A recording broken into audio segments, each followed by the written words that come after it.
সর্বভারতীয় সংবাদ মাধ্যমগুলির সমালোচনায় সরব হলেন মন্ত্রী মলয় ঘটক। দেখছেন এখনকার গুগলি নিউজ। সর্বভারতীয় হিন্দি চ্যানেলগুলির নিরপেক্ষতা নিয়ে প্রশ্ন তুললেন রাজ্যের মন্ত্রী মলয় ঘটক। তাই টিভির খবর আর বিজেপির সোশ্যাল মিডিয়ায় প্রভাবিত না হয়ে নিজের বিবেক বুদ্ধি প্রয়োগ করে সিদ্ধান্ত নেওয়ার পরামর্শ দিলেন তিনি। রবিবার বিকেলে অন্ডাল দক্ষিণ বাজার মেলা ময়দানে বিজেপির সাম্প্রদায়িকতা ও অপপ্রচারের বিরুদ্ধে তৃণমূলের প্রতিবাদ সভায় যোগ দিয়ে রাজ্যের মন্ত্রী মলয় ঘটক এই কথা বলেন। মন্ত্রী ছাড়াও সভায় উপস্থিত ছিলেন দলের ব্লক সভাপতি কালবরণ মণ্ডল, যুব তৃণমূল জেলা সভাপতি রূপেশ যাদব, কাঞ্চন মিত্র, মিনতি হাজরা সহ অন্যরা। উল্লেখ্য, 3 দিন আগে এই একই জায়গায় আর নয় অন্যায় কর্মসূচি সভা করেছিল বিজেপি। সেই সভায় বিজেপি সাংসদ অর্জুন সিং বলেছিলেন, তৃণমূল ভাঙছে, আগামী দিনে তৃণমূলের আর কোনো অস্তিত্বই থাকবে না। আজকের সভা মঞ্চ থেকে দলের জেলা যুব সভাপতি রূপেশ যাদব তার জবাব দেন। বলেন, জেলায় তৃণমূলের কোনো ভাঙন নেই, তৃণমূল ঐক্যবদ্ধ আছে। বিজেপি তৃণমূল ভাঙতে না পেরে আসানসোলের মাফিয়া কৃষ্ণেন্দু মুখোপাধ্যায় ও দুর্গাপুরের কয়লা মাফিয়া রাজু ঝাকে দলে নিয়েছে। কয়লাচোর দুষ্কৃতীদের দিয়ে দল বাড়াচ্ছে বিজেপি। ভোটের পর তৃণমূল আবার সরকার গড়বে, তখন বাংলায় পদ্মফুলের দেখা পাওয়া যাবে না। অন্যদিকে সর্বভারতীয় সংবাদ চ্যানেলগুলির সমালোচনায় সরব হন মন্ত্রী মলয় ঘটক। বলেন, সব চ্যানেল বিজেপির কাছে নিজেদের বিক্রি করে দিয়েছে, তাই মোদি আর বিজেপি ছাড়া অন্য কোনো খবর সংবাদ মাধ্যমগুলোতে দেখা যায় না। উদাহরণ হিসেবে তিনি বলেন, কয়েক মাস আগে উত্তরপ্রদেশের হাতরাসে দলিত নাবালিকাকে ধর্ষণ করে খুন করা হয়েছিল। প্রথমে কোনো সংবাদ মাধ্যম সেই খবর সম্প্রচার করেনি। স্থানীয় এক যুবকের সৌজন্যে সেই ঘটনা সোশ্যাল মিডিয়ায় প্রথম দেখা যায়। তারপর নড়েচড়ে বসে প্রশাসন। বলেন, 1.5 মাস হতে চলল কৃষি বিল প্রত্যাহারের দাবিতে কৃষকরা দিল্লির রাজপথে আন্দোলন করছে। সেই খবর সর্বভারতীয় চ্যানেলগুলিতে খুব একটা দেখা যায় না। সংবাদ মাধ্যমগুলি ছাড়াও বিজেপির সোশ্যাল মিডিয়া নিয়েও সতর্ক হওয়ার পরামর্শ দেন মলয়বাবু। বলেন, সোশ্যাল মিডিয়ায় মাধ্যমে বিজেপি ফেক নিউজের ফ্যাক্টরি খুলে বসেছে। তাই সর্বভারতীয় সংবাদ মাধ্যম এবং বিজেপি সোশ্যাল মিডিয়ায় প্রভাবিত না হয়ে নিজেদের বিচার বুদ্ধি প্রয়োগ করে সিদ্ধান্ত নেওয়ার পরামর্শ দেন মলয়বাবু। পাশাপাশি তিনি বলেন, লকডাউনের সময় কেন্দ্রের বিজেপি সরকার মানুষের জন্য কিছুই করেনি। বাংলার মুখ্যমন্ত্রী যখন লকডাউনের সময়কালে সবার জন্য বিনামূল্যে রেশনে চাল দেওয়ার ব্যবস্থা করেন, তখন প্রধানমন্ত্রী মোদি করোনা থেকে বাঁচতে দেশবাসীকে ঘণ্টা থালা বাজানোর পরামর্শ দেন। 6 বছরে দেশবাসীকে ধোঁকা দেওয়া ছাড়া বিজেপি সরকার কিছুই করেনি বলে মন্তব্য করেন তিনি। गोबर अगर माथे में जाए यहाँ जाए तो बीजेपी और जय हिंद वंदे मातरम तृणमूल कांग्रेस जिंदाबाद, ममता बनर्जी जिंदाबाद, अभिषेक बनर्जी। मंडल ब्लॉक तृणमूल कांग्रेस सभापति श्रोतेय कालबरণ मंडल महाशय के वंदे मातरम। আমাদের মধ্যে এই মাত্র উপস্থিত বিজেপির যে মুখোশ, সেই মুখোশের তলায় যে মুখ, সেই মুখ কিন্তু চিনে ফেলেছে। পশ্চিমবঙ্গের মানুষ এখনো দেখেনি বিজেপিকে। তাই আপনাদের বলবো যে আপনাদের সবারই আত্মীয় স্বজন অন্য রাজ্যে থাকে, তাদের সাথে কথা বলুন। বিজেপির যে আসল রূপ, সেই রূপটা আপনারা জেনে নিন। এই দল যদি কোনো মতে ক্ষমতায় আসে, তাহলে ভারতবর্ষ যেভাবে লুট হচ্ছে, আমাদের রাজ্যটাও লুট হয়ে যাবে। এই লুটেরাদের হাত থেকে রাজ্যটাকে রক্ষা করতে হবে এবং সেই রক্ষা করতে গেলে আগামী 2021-এ সবাই মিলে হাতে হাত মিলিয়ে, কাঁধে কাঁধ মিলিয়ে মমতা বন্দ্যোপাধ্যায়কে তৃতীয়বারের জন্য মুখ্যমন্ত্রী করতে হবে, মুখ্যমন্ত্রী করতে হবে, মুখ্যমন্ত্রী করতে হবে। খুব বেশি দেরি নেই।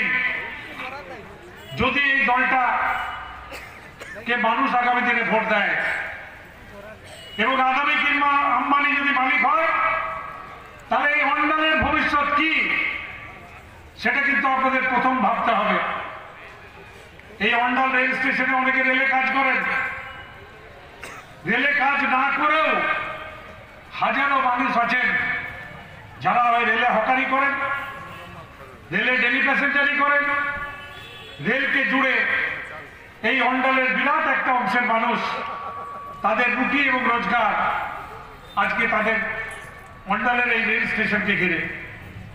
কিন্তু আদানি কিংবা আম্বানি যদি মালিক হয়, এখন এই প্ল্যাটফর্ম টিকিটের দাম 50 টাকা হয়ে গেছে, আগামী দিনে প্ল্যাটফর্ম টিকিটের দামই 500 টাকা হয়ে যাবে।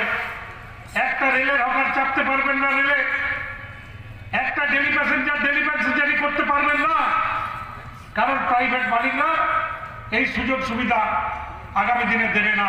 সব টিভির মাধ্যমে মানুষের কাছে মিথ্যা প্রচার করে, ভাওতা দিয়ে মানুষকে বিভ্রান্ত করার চেষ্টা করছে। তাই কিছু আসল তথ্য আমি আপনাদের কাছে তুলে ধরতে চাই। আমরা যে মাটিতে আজকে সভা করছি, এই মাটিটার নাম হচ্ছে অন্ডাল। অন্ডাল বিখ্যাত কিসের জন্য? অন্ডাল বিখ্যাত হচ্ছে রেলের জন্য। অন্ডালের রেল স্টেশন, অন্ডালের রেলের ওয়ার্কশপ, অন্ডালের রেলের কারখানা এবং এই রেলকে জুড়ে আস্তে আস্তে আস্তে আস্তে এই অন্ডাল শহর গড়ে উঠেছে। দীর্ঘদিন ধরে ভারতবর্ষের অনেক প্রধানমন্ত্রী হয়েছেন, কিন্তু রেলকে কেউ হাত দেননি। নরেন্দ্র মোদী আজ থেকে 3 থেকে 4 বছর আগে ক্ষমতায় আসার পরে রেলের বাজেটটা তুলে দিলেন। তখন থেকেই লক্ষ্য ছিল যে রেলকে বিক্রি করে দেব, এবং তারপরে রেলকে বিক্রি করার পরিকল্পনা করলেন। ইতিমধ্যে 150 খানা রুট এবং 50টার বেশি স্টেশন বিক্রি হয়ে গেছে। মকুমের অনেক আন্দোলন হয়েছে, কৃষির মকুম হয়নি। কিন্তু আপনারা হয়তো জানেন না, দেশে যারা পুঁজিপতি, ব্যাংকে হাজারো হাজারো কোটি টাকা ধার ছিল, সেই ধারগুলো মকুব করে দেওয়া হয়েছে। তার মধ্যে অমিত শাহের ছেলে জয় শাহ 1700 কোটি টাকা ব্যাংকের ঋণ মকুব করে দেওয়া হয়েছে। আবার আপনার ট্যাক্সের টাকা, জয় শাহের ব্যাংকের থেকে ঋণ দেওয়া টাকা, সেই টাকা মকুব করে দিয়েছে সরকার। অথচ বিজেপির বিরুদ্ধে যদি কথা বলেন, সঙ্গে সঙ্গে আপনাকে ইনকাম ট্যাক্স, সিবিআই কিংবা আরো কোনো এজেন্সি দিয়ে আপনাকে ধমকি দিয়ে কি করে জেলে ঢুকিয়ে দেওয়া যায়, সেই ধমকি তারা দিয়ে যাচ্ছে। পশ্চিমবঙ্গে বাস করি, যারা ভারতবর্ষে বাস করি, তাদের সব থেকে দুঃসময় যদি কোনো কিছু হয়েছিল, তাহলে সেটা হচ্ছে করোনা ভাইরাসের সময়। মার্চ মাস থেকে হঠাৎ একদিন নরেন্দ্র মোদী ঘোষণা করলেন, আজ রাত को 12 बजे से লকডাউন। প্রথমে 21 দিন, পরে 65 দিন।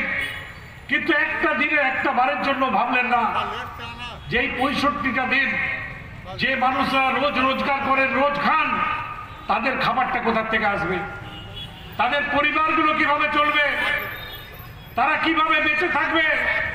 নরেন্দ্র মোদী কিন্তু ভাবেনি। ভেবেছে কে? ভেবেছে মমতা বন্দ্যোপাধ্যায়, যিনি লকডাউন ঘোষণার সঙ্গে সঙ্গে ঘোষণা করে দিলেন আগামী 1 বছর পশ্চিমবঙ্গে যারা থাকে তাদের সবারই জন্য রেশন বিনা পয়সায় করে দেওয়া হলো, রেশন ফ্রি করে দিলেন তিনি। মমতা বন্দ্যোপাধ্যায় ঘোষণা করলেন পশ্চিমবঙ্গের যত মানুষ, কারোর যদি করোনা ভাইরাস হয়, তাহলে করোনা ভাইরাসের চিকিৎসাটাও বিনা পয়সায় হবে, কোনো মানুষকে 1 টাকা খরচা করতে হবে না। আমাদের এই জেলায় সনকা হাসপাতালকে নিয়ে সেখানে তাদের চিকিৎসা হচ্ছে, এখনো হচ্ছে। সেরে গেলে তাকে বাড়িতে বিনা পয়সায় পৌঁছে দেওয়া হচ্ছে, 1 টাকাও খরচা হচ্ছে না।